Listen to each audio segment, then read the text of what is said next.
had a prosperity theme that has been going on. We started this year with the theme of in the flow of divine abundance. And for the last couple of months, we've really been looking at prosperity. And I start my day with peace. When I start my day with what peace, is happening I feel here, that sweet release and we of traditionally peace. end on this I note choose in December, where we give the opportunity for you to, like I said before, donate at this time and then at your regular contribution. And the reason we do that I is feel at because peace. we're a small but mighty spiritual I community, choose and we need the resources. We need the resources. I start my day with joy when I start my day. So with that, what I want to do is bring up our usher right now so that we can start this part of it while we listen to the band play their song. Wow, things are... You would think we were doing this for the first time, but it feels like the first time. Here they go.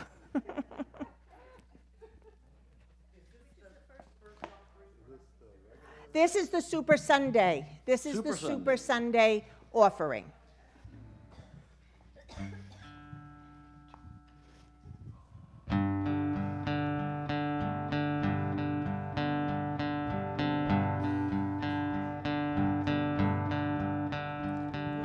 Little children born to chaos, sojourn by the stars appear. Through our fears wrap all around us. Love has come and peace is here.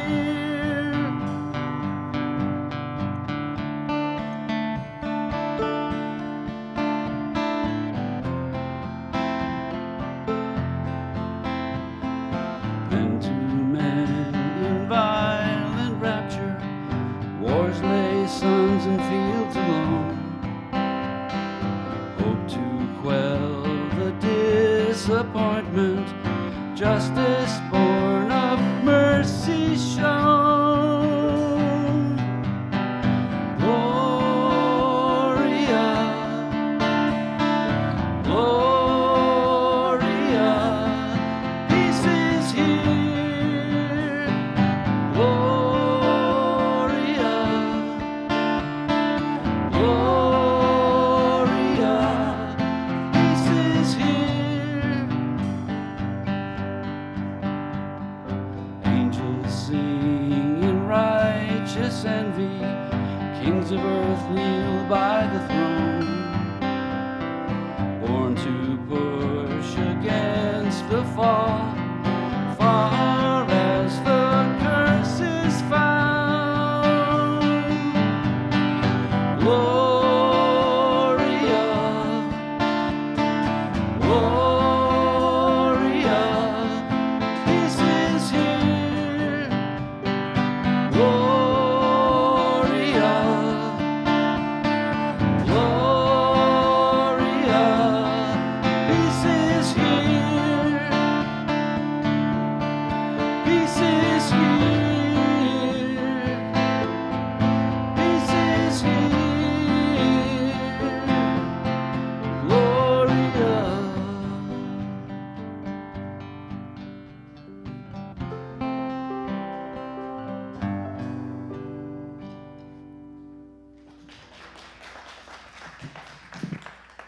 Thank you, Greg and the band. That was beautiful. Peace is here.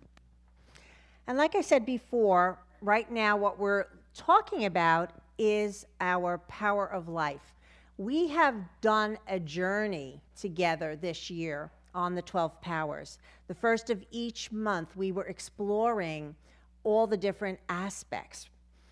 And we've actually had a wonderful gift on this journey by Stacy Page, who will be joining us up here as we do the power of life as well.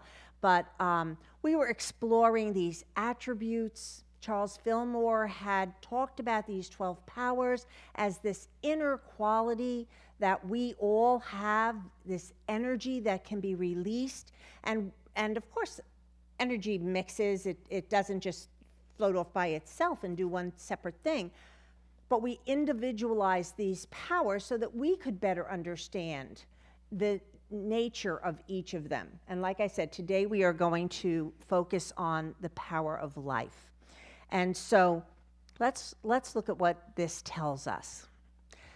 It says the power of life is the ability to energize, vitalize, enliven, and presence. So right away, when we read what this is, we realize that we're really not talking about the human life experience, right? These are inner qualities. But when I say life, how many of you think, first of all, about like this, the human body that we inhabit, right? Or even life that we see when we look around in nature. Everything feels like it's life, right? It's got this quality of birthing and growing, and different things happen, and there's the part of it that ends, the death part of the cycle of life. And that to me is still part of the power of life, because we've even know when somebody passes away, how many of us have been able to say, you know, I could feel the breath of life leaving. We recognize this energy of life. We do. And this is the energizing quality, you know, the vitalizing quality. Life brings, the power of life brings something to this feeling that we sense. We actually, in energy, don't we sense even the presence of somebody when we could be sitting in a room and all of a sudden we know we're not alone anymore, and we don't have to have heard perhaps or even seen the other person. So this is all being in this energy that we inhabit. But the power of life, when we talk about it as an attribute, a divine quality, it can't be limited to the manifestation, because that's really what we've just been talking about. When we talk about our body, when we talk about nature and all of those things, we're talking about the manifestation of the power of life. So what then is this actual power of life? It's a principle, like all of the divine aspects that we've been talking about. It's a principle that is divine in nature. It's a principle that is infinite, no beginning and no end. It's eternal, right? It always was, it is now, and it always will be. And just stop for a moment, because in our journey here in this human form that's got the life energy force going through us, it's difficult at times to comprehend this eternal, no beginning and no end, right? In fact, there are a lot of people who think that this is our one and only experience and our one and only journey, that when we die, it's over. So my question to you to just contemplate, because all of this is really just like, let's explore together. Let's explore what is coming up, you know, and different things might jump out at other people to stop and want to put their you know, put a little bit more thought into this thing.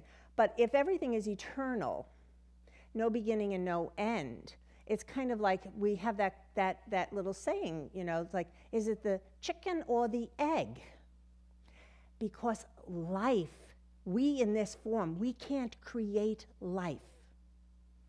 We tend to think we do with just even, you know, birthing, giving birth, which requires more than one person. We don't just, you know, do it on our own.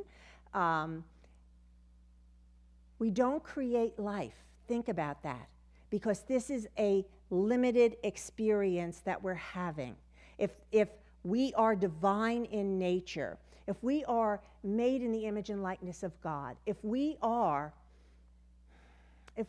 actually this expression of God, and this is what we talk about here in Unity, we say we are an expression of God, then we have, how can we be how can we end with in this journey?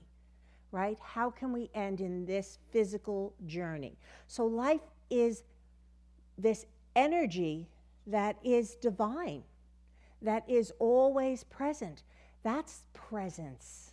That we are a part, we cannot be separated from this experience. If we are one with this, with God, right? If we are not just in this human form and that's it, then, and we are this expression of God, then there is no beginning or no end either. This is the eternal picture. And it's hard for us to comprehend some of these ideas. It really is. But that's why we have, you know, all of these kind of things to share together, to take into meditation. Because meditation is really the vehicle that's going to connect us to that divine part.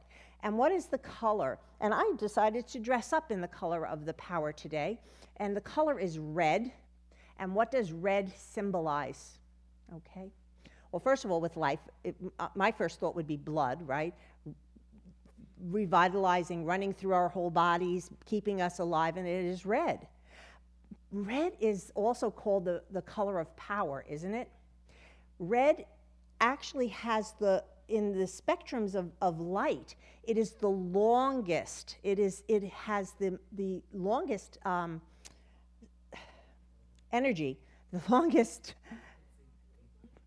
Okay. Thank you. Wavelength. That's what I was looking for. Okay, it has the longest wavelength, and that's what makes it so powerful as an energy, because it has this wavelength.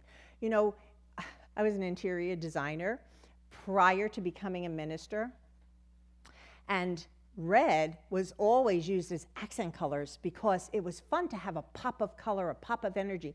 But you wouldn't create a red room if you wanted to make it your meditation room now, would you? Probably wouldn't. And it's not really just because of the color or anything else. It's really because of the energy. It doesn't help you settle in. It doesn't relax you, which is great because it energizes. And the location is the reproductive organs. And what does that tell us? Aside from just the birthing quality, it's birthing creativity, because we're talking about that divine element. It's birthing creativity. It's moving everything into action. Life calls us to be in action. And we are now going to do that very thing. We are going to take some action with Stacy leading us in a yoga pose for the power of life.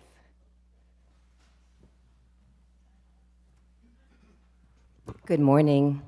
Good morning. I forgot to set myself up with a handheld mic, so I have to anchor in. So in yoga, we say that life force energy is moving through us. That infinite energy is moving through us, and our job is... Oh. Thank you. I'm much better when I can move. And our job is to get out of the way. Our job is to release any blocks or any limitations, any control, and just allow that life force energy in its infinites to move through us as us. And then we, in this life, are individualized, unique expressions of the one life. So no separateness, but just an individualized expression of that one life. And the pose that I love for this is tree pose. Since everybody has a chair in front of them if they stand up, if you're comfortable standing up, you can stand up and just use the chair for balance. If that doesn't feel good for you, I can guide you in the chair as well. So for everybody standing up, we're just going to place our right hand onto the chair. And then we're going to shift the weight onto our right leg. And with your left foot, just see if you can, everybody has shoes on, but maybe you can just place your toe by your ankle. If you're going to be doing this at home, you can actually work on lifting that leg up. And then with your left hand, you can bring that to your heart space. I'm going to remove my hand, but if you guys need it for balance, hold it there. And we'll just hold those hands to heart center. We're going to really feel us grounding into the earth through that right foot. And then as we ground in, hug everything to center line of the body. Hold both hands if you need to on the chair. And then maybe one hand or both hands or no hands are going to extend up to the sky. So we feel ourselves getting energy from the earth, opening up to the top and just spreading out. Nice job, everybody.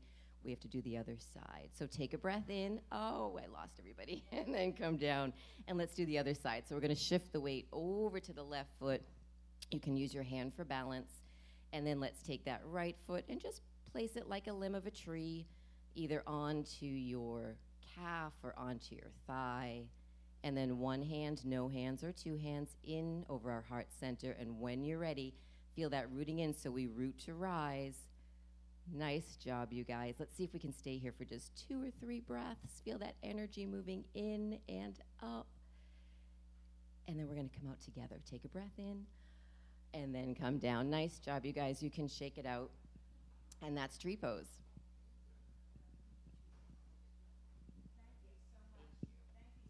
Stacy, if you want more of this, I have to tell you, the first time I tried to do the tree pose, my balance wasn't there.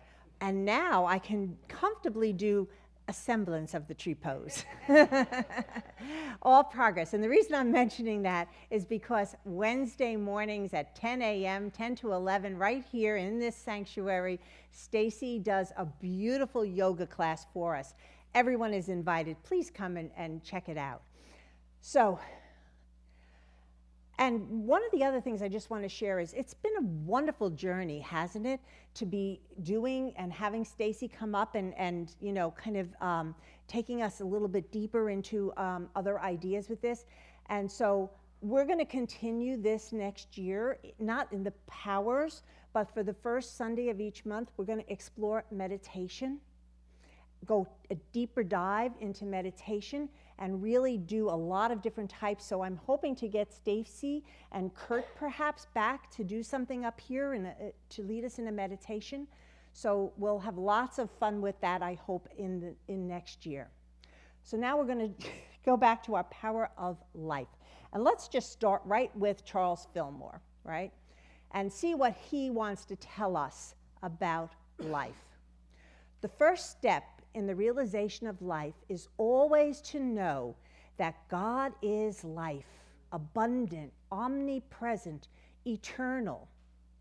And the second step is to make positive connection with God life by declaring oneness with it. So we've kind of talked about the eternal, and the omnipresence is when we say that God is everywhere, in everything. And that's really what we were talking about also, is in this creative essence of life, that this very breath of life, that God is breathing into you, into me, into this universe. This is omnipresence. This breath is there, and it is connecting us into this oneness. And so my question is simply like, how do we declare our oneness with this? How do we do that? How do we step into this realization of the power of life? I want us to try to come out of here. That's also my theme for this coming year is, you know, and I'm thinking of doing this because this is where I like to be, right? What do they say, that you take yourself where you want to go, where you need to go next? I love to be able to understand and to kind of comprehend, do all those mental aspects of spirituality. But you know, we can talk about yoga. We can watch Stacy do a whole yoga class. But unless we are following along and actually doing the experience, we don't have the experience. And that is meditation. That is what we're talking about with understanding, taking it out of our head and dropping it into the experiential place. And that's the exercise we're doing on Tuesdays, or trying to do on Tuesdays. We're coming out of with that support group that I've started, because we're not focusing on what we're thinking and what we're believing. We're really dropping into our heart center to learn how to touch and feel what is alive within us, recognize what is coming up in us, and then breathing into that, and then breathing into that. And that is really, to me, what we're being asked to do with this. We're asked to say, how do we connect with this oneness? So let's look at Jesus, what he has to say, because Jesus, his whole teachings, all of the things that he did was to help us find the divinity within ourselves, and then to tap into that divine essence to transform ourselves, to empower ourselves, to transform ourselves, to become something new. He wasn't interested in changing the status quo of the life, and there were a lot of people in that time that were looking for a Messiah to come and do just that, to rescue them, to save them, to give them a better quality of life. But his message was completely different. And he starts by saying this: I came that they may have life and have it more abundantly. So we've been looking at that with this last year on how do we do that? How do we get into this flow of abundance? And we ended with a big prosperity drive, but we didn't start there. If you remember the journey, we started in the beginning by looking at what were the areas in our life that we wanted to open to be richer, fuller, have a bigger experience of. And we actually came up with some different things. And relationship, love, that was the number one thing. Spiritual growth, prosperity. I can't remember the fourth one, but we had different things that came up that we then spent time looking at how do we do this? How do we step into this abundant life? Because we're being invited into this. And again, it's coming out of our head, not just to say, okay, well, we're ready, we should have abundant life. Well, how does that manifest? What is our part to make this happen? And we've spent a year on that. So I'm going to just simply say that it is to understand our divine nature. We can just come back to this truth, kind of, this is the theme, the thread that underlies all of this, is that where we see and sense limitation, it's self-awareness. It's starting to understand what's within me that is blocking, that's blocking this flow,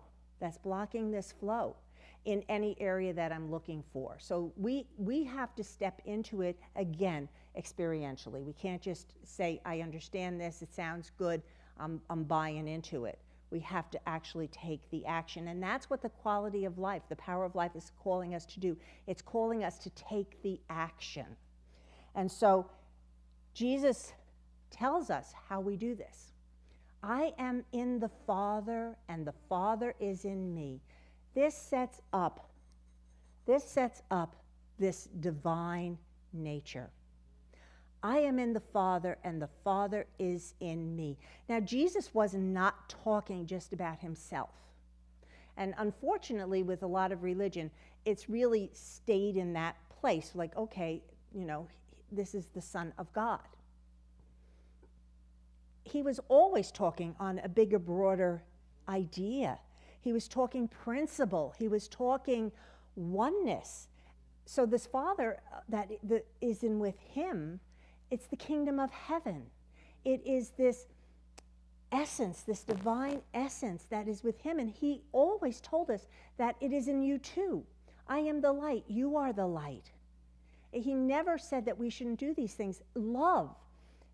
He was the demonstration of love, of compassion, of peace, And he told us that everything he could do, we could do and more.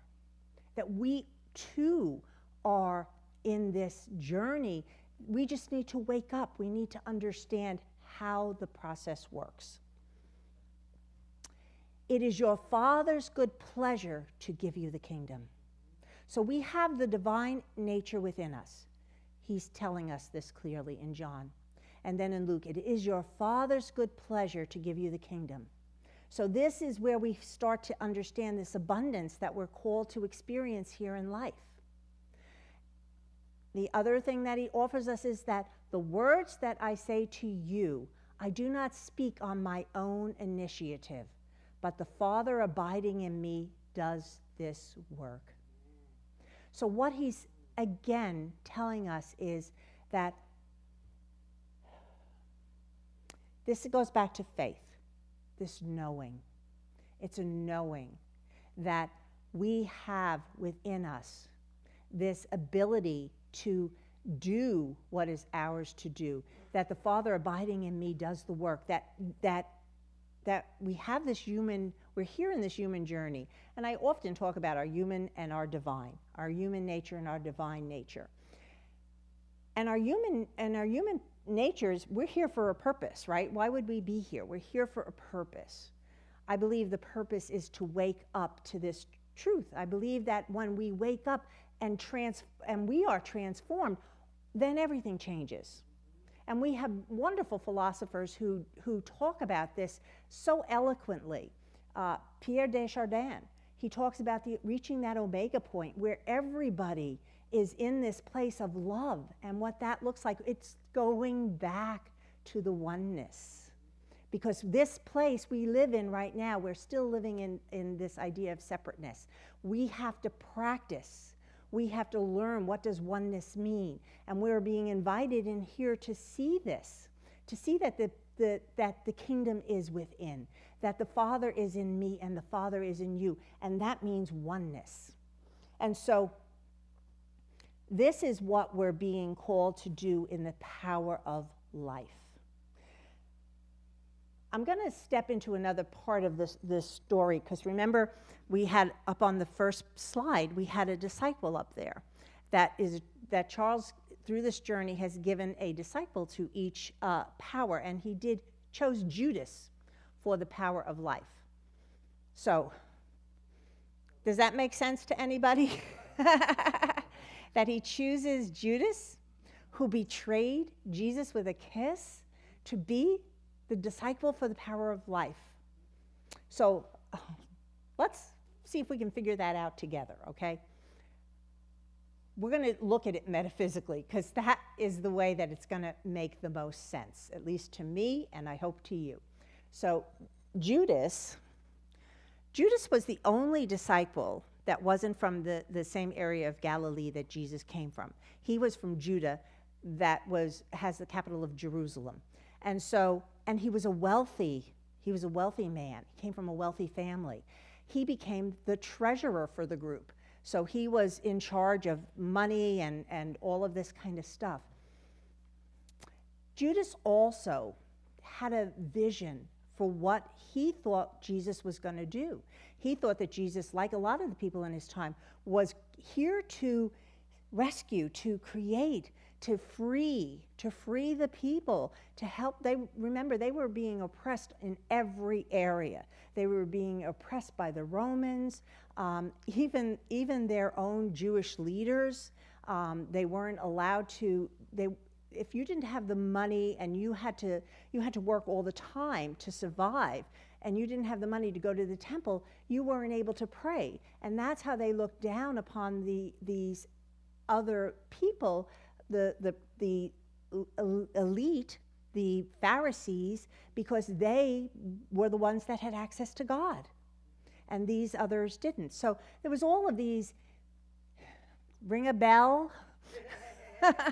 I'm talking 2,000 years ago, ring a bell. There were all these social injustices, all of these, ways of separation and everything else. So Judas was hoping that Jesus was going to come down and this, Prince of Peace was going to correct everything and rescue them and make life wonderful. So that wasn't Jesus' mission, though. Jesus' mission was not about the manifestation. Jesus' mission was about the spiritual principles, about helping us understand so that we can have this transformation. And so Judas, as we know, betrays Jesus. The other thing that happens after Judas betrays Jesus and realizes that Jesus is going to die is that he becomes so remorseful, and he goes into a depression, and he's feeling horrible, and he commits suicide. He ends up killing himself. So how does this story relate to us? How does it relate to life? Judas represents that human part of us. Have we ever had a situation where we were looking to be rescued? Have we ever had a situation where perhaps we were even a betrayer? Did we ever maybe speak not so nicely about somebody? Or not want to own up to something that we may have participated in because we were kind of didn't want to reap the repercussions? All of those kind of things. Just think about that. You know, we've been betrayed, right? We've been both the betrayer and the betrayed. So Jesus represents the divine nature. Judas represents the human part of us, and Jesus represents the divine nature that we are. And what ends up happening is that Judas ends up dying, because this is what we do with the human parts of us that are blocking, that no longer work for us. There's sayings that are prevalent now by a lot of spiritual leaders, you know, I have to die to be born. And it's not talking about the physical death. It's really talking about holding on to the old belief patterns, holding on to the old ideologies, all of those kind of things. We have to let them go. And we have to let them go in a way that's final in order for us to move into another level. And that's what Judas represents, as Jesus demonstrates how we do that. And Jesus demonstrates also that this fear that we have of pain and suffering, this fear that we have of death, that we can transcend that. That it's actually what we're here to do. He did that. He demonstrated that, and with the resurrection, he wouldn't have modeled this if there wasn't a reason, something here for us to glean that is a lesson for us, because that's what he did through his journey in his 3-year mission. He was modeling and teaching and guiding us. That's what it means to follow Jesus. It really means to understand what he is teaching us, to understand this message on the level that we're trying to go to. And so, oops, there he goes, Judas with the kiss. So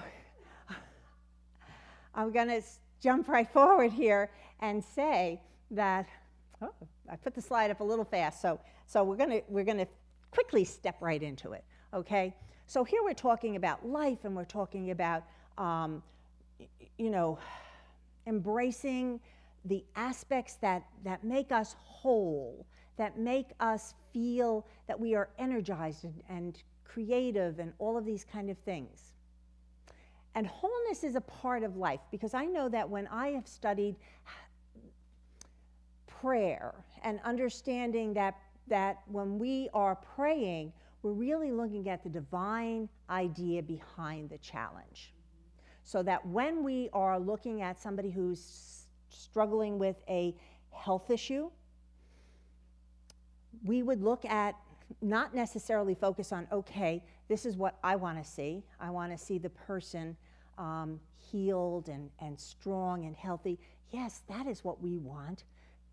But a lot of that comes from the human part of what we are thinking and expecting to happen. Remember, Jesus ended up, he could have stopped the whole thing with Judas if he wanted to, but he allowed this whole thing to unfold the way that it was meant to fold, to demonstrate that we can go through, that pain is actually the transforming element, and that we can do the things that he did and rise above things. We can die to the old and give birth to the new. And so the reason I wanted to focus on wholeness is that I think that sometimes we get distracted. We get distracted in what we think wholeness is. Quick little example. I had a nephew. When my mother moved down, when I was living in Florida, my father passed away. Eventually my mother moved down to Florida. I didn't move her in right away with me because she wouldn't come without my nephew, who was struggling with alcohol and drug addiction. I talked my husband into letting them come to our community, and they rented a condo right near us, so it was kind of convenient, except he was in a very active place. And I said, oh, he wants to start anew. He wants to, whatever. So So in the struggle of this, though, I really believed I knew what was best for him. What would that be? Sobriety, of course. Is there no clearer answer? That was how my brain is working, right? It's like, okay, I will help you. I will take you to a meeting. I will put you into a rehab. And, you know, he would say yes, and then who knows what he did. And so this made me crazy because he was living with my mother, and I'm not going into the drama, but, but it was making me crazy. And I talked with Jim, actually. He was my minister at the time. I talked with Reverend Jim Rosemurgy, and I was sharing with him, okay, this is making me nuts. And he said to me, why don't you read Emily Cady's chapter, Loose Him and Let Him Go? Who am I to know what each soul's journey here is? Who am I to know? So I let go. We ended up, he got arrested. We wouldn't let him come back in. He ended up going to Colorado where his mother lived. And fortunately, it appears right now everything's been good for a few years. So it didn't need my help anyway. Amazing, isn't it? Sometimes you let go and something goes on anyway. Isn't that wonderful? But I had turned to principle. I had turned to truth, and I had turned to prayer. And so here we have that part of it. But the reason I have Stephen Hawkins up here is because a lot of times when we get caught up in praying, we want to see the results that we think we want. And if we're talking about oneness, we also have a situation right now in our country, well, it's not now, it's been forever, where we don't see the oneness in each other. We really don't. We see the other. We see the other politically, racially, economically, intellectually, right? Don't we? Don't we sometimes size something up in the beginning because that's the human part of us. That's the human part of us. So we have to learn. We have to learn, what does it mean? How do we step into this oneness? How do we do all of this? And to me, wholeness is an example that's so perfect and beautiful, because wholeness simply means it's an inherent quality within this divine aspect of life. Wholeness means we have within us everything we need. These are the attributes that are there. And so with somebody like Stephen Hawkins, sometimes when we think of wholeness, we don't look at somebody who is paralyzed. We think of this quality of life, right? The energy of life, to create, to be vitalized, to, you know, all of these wonderful things. And we look at somebody who's spent his life, most of his adult life, sitting in a wheelchair, completely paralyzed. And yet he was creating all the time. He was passionate, red. He had that passion. He had that creativity. He let life flow through him in ways that I'm not even going to try to tell you what he did. I'm going to just tell you that he dealt with the cosmos. He dealt with the neuron pathways. You know, he dealt with quantum physics. He dealt with all of these things, and he did it in such a beautiful, energetic way. And we would sometimes, without knowing this, you know, this is our Judas. This is our Judas. We would betray the oneness by judging. You know, what does this person, you know, we want this person to look differently. We want this person to look differently because we think that's the right thing for that person. And it could come from love, you know. Going back to my nephew, I could say, of course it has to be the right answer. Why do you want to see somebody self-destructing? You know, somebody, especially somebody you love and care about. You don't want to see that. But sometimes life is none of our business. But prayer is always a vehicle to change me. And when I change, I show up differently. And this is all energy, right? We started with what is life? Life is energy. And energy energy doesn't go away. It can be changed. The form of energy can be changed, but you can't get rid of energy. And energy is there. We discover how to use energy. We are evolving. This is part of the quality of life too, from this divine nature. It's always evolving. It's always expanding. Life works best when it's able to flow throughout the whole being as radiant energy, devoted to the Christ activity, our divine essence, governed by the Christ wisdom. This is that power of wisdom that we talked about, spiritual understanding and order. And so it is. Amen. And now we're going to bring Stacy up for the meditation.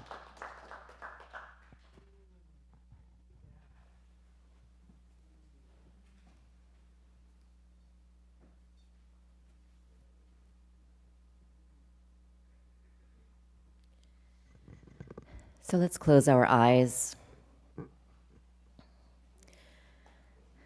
as we allow our awareness to move within.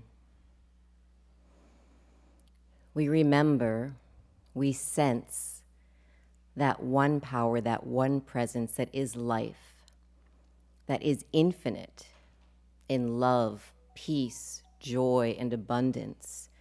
We know that this power and presence that is all around us is in us, animating our thoughts, our words, and our actions. So we allow ourselves to surrender any ideas, any beliefs in separateness, and embody that oneness, and allow ourselves to expand into an even greater expression of that one life.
And maintaining this awareness, this willingness, when you're ready, slowly opening your eyes.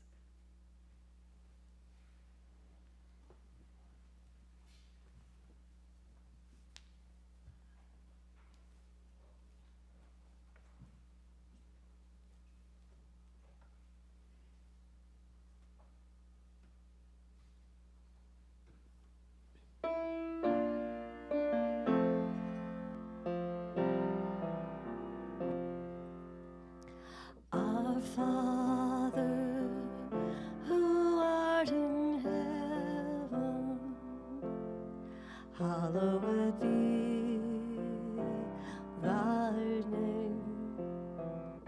Thy kingdom come, thy will be done on earth as it is in heaven.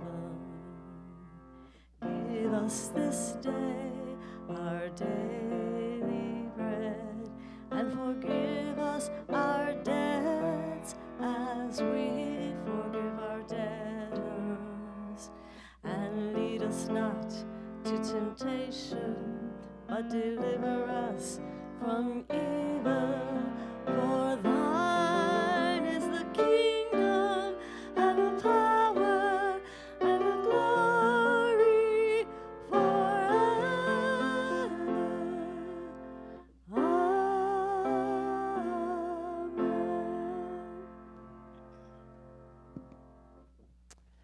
And now I'd like to invite our ushers to come back up. This is the time where we do our regular donations. And I want to just again invite those that are joining us virtually that you too can participate. We have a donate button on our website, text to give, or you can simply mail a check. And now together, let's hold our love offerings in our hands and let's say our affirmation together. Divine love flowing through me blesses and multiplies all that I am and have and all that I give and receive.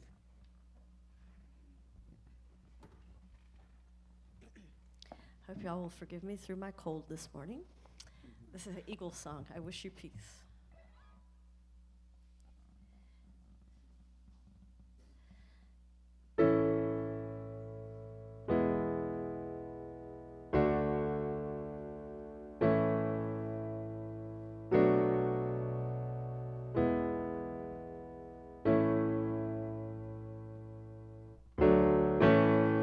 Wish you peace through the whirlwinds below, warm by the fire's glow.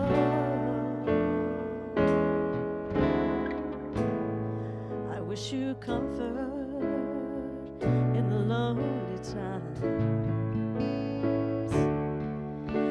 arms to hold you when you ache inside.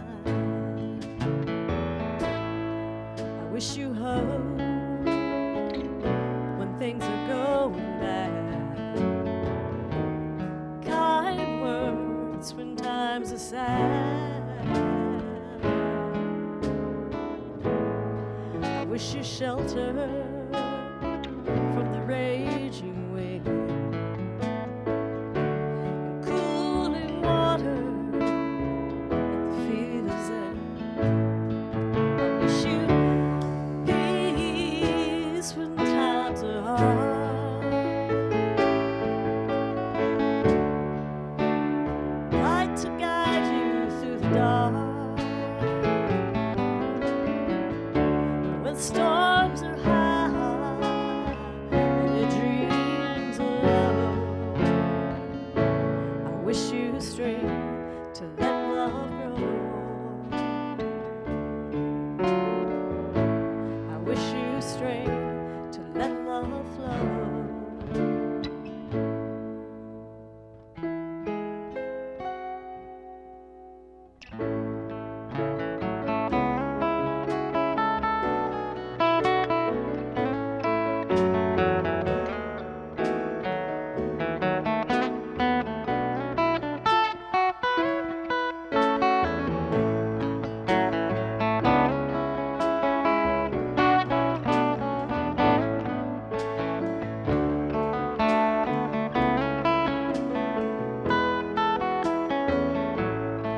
I wish you peace when times are hard,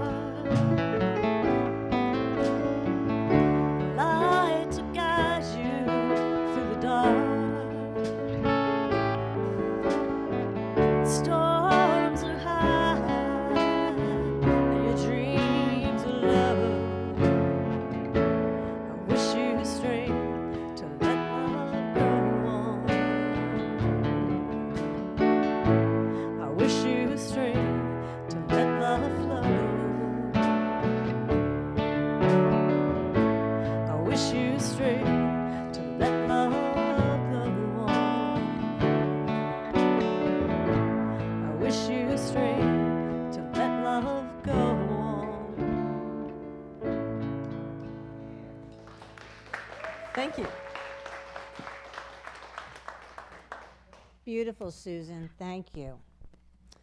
Okay, so let's bring our love offerings up. And actually, before we come on up, before we bless them and move along, I want to share with you what we received from Super Sunday.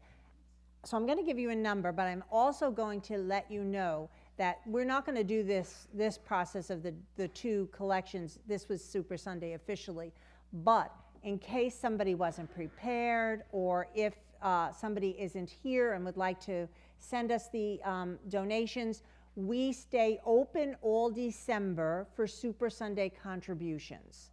So it's kind of a super month. But today, that collection brought in 1,626. So, like I said, we're not a big group, but we're a pretty mighty one. So I want to thank everybody who participated in this Super Sunday. And now what we're going to do is bless these offerings, knowing that this is what sustains us. This is what keeps us in this beautiful facility that we're using in so many exciting ways lately with our wellness center and everything, and which allows us to do we have a core group. Just this past month, we were doing cards to our veterans. We did donations to the men's shelter. So it's for us together. It's for us in our community, and we support Unity Worldwide Ministries. So anyway, we also have a affirmation that I'd like you to share with me, to say with me, because this is going to be our blessing. This is our affirmation that was written by our prayer ministry, and today our affirmation is, at Unity Church of Raleigh, we are alive, joyous, and enthusiastic about life, flowing to us and through us. And so it is. Amen. And now we have Nancy, who's going to tell us what is going on. What is going on, Nancy? Do you think it's Christmas? Thanks for everybody coming today, both here and online. Let me tell you what's going on. And you'll probably want to check your email to keep up with things, because there's quite a lot for the rest of this month. But first, who has a birthday in December? There we go. Here we go. Ready to sing happy birthday? Happy birthday to you. Happy birthday to you. Happy birthday to silver babies. Happy birthday to you. I don't know about you, but my sister had a birthday January 1st, and when you have a birthday close to Christmas, somehow you always felt cheated, like half the presents were moved for your birthday occasion.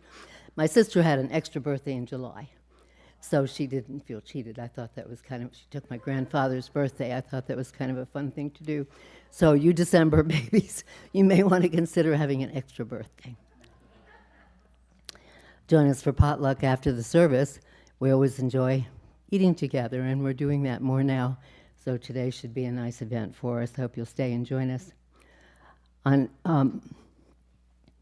Tuesday, the transition support group is still at meeting with Ellen at noon. Either, I presume, is that on Zoom or in person? Yes, ma'am. Okay, so either way, come and join us. Wednesday, Stacy's class at 10 o'clock. It's a very popular class. Again, I believe that's online as well, is it? No, okay. It's in person only. We're moving towards Zoom, I thought. Yeah, the AM class. That's what I thought. Yeah, not 10 p.m., no, not too good. And to really celebrate our Merry Christmas, next Sunday we do a sing-along, which is always fun, with Greg and Susan around the piano. So hang out with us and sing Christmas carols for a while. We did put off the power class on life until the third Sunday because there was so much going on the first and second Sunday. So for those of you who have attended a power class, it will be on the third Sunday. And if you haven't attended before, we're going to be kind of covering all the powers and how they show up in life. So you may want to catch that as a summary, the third Sunday. December the 18th, the poinsettias will arrive. It's a beautiful sunset Christmas candlelighting service that evening from 4 to 5:30. So plan to be here. What's the arrangement for purchasing poinsettias? Yes. Louise will let us know. We'll let you know next week. Okay. There'll be something on the internet about if you want to buy one of the poinsettias so you can take it home with you. There'll be a service on Christmas Day, Christmas morning. So for those who can come, I hope you will come and join us Christmas morning for the service. We'll wrap up the holiday holiday activities with a burning bowl service on January 1st, Sunday, January 1st. That's always a really nice service and allows us to start off the year with a clean slate. We let go of everything we need to let go of so we can start off fresh. Look for website for details on the church and any of the details about these activities. I hope you will keep them on your calendars. Next Sunday afternoon, Vibe Up with Stacy from 3 to 5 o'clock. She'll be doing her yoga, meditation, and sound bath activity. Again, look at unityholisticwellnesscenter.org for details. And I think that's it for now. We've kind of filled up the month. If you would, after the service, stack the chairs in 3, and we'll bring dollies to you so we can move them over to the side. Get ready for the class on Wednesday. Do we have any children here today? No? Okay. So we're good. Okay. So you can see with all the things going on, we have the energy of life rushing through Unity Church of Raleigh. And let's do our prayer of protection together. The light of God surrounds us. The light of God surrounds us. The love of God enfolds us. The love of God enfolds us. The power of God protects us. The power of God protects us. The presence of God watches over us. The presence of God watches over us. Wherever we are, God is. Wherever we are, God And all is well. is. And all is well. And now, if you want to stand, and we'll sing our peace song. Yes, there is peace on earth, and yes, it begins with me. Yes, there is peace on earth, the peace that was meant to be. With God as creator, and over on yes, we rock with each other, perfect harmony. Yes, peace begins with me. Yes, this is the moment now. With every step I take, let this be my joyful vow. To take each moment and live each minute in peace eternally. Yes, there is peace on earth, and yes, it begins with me.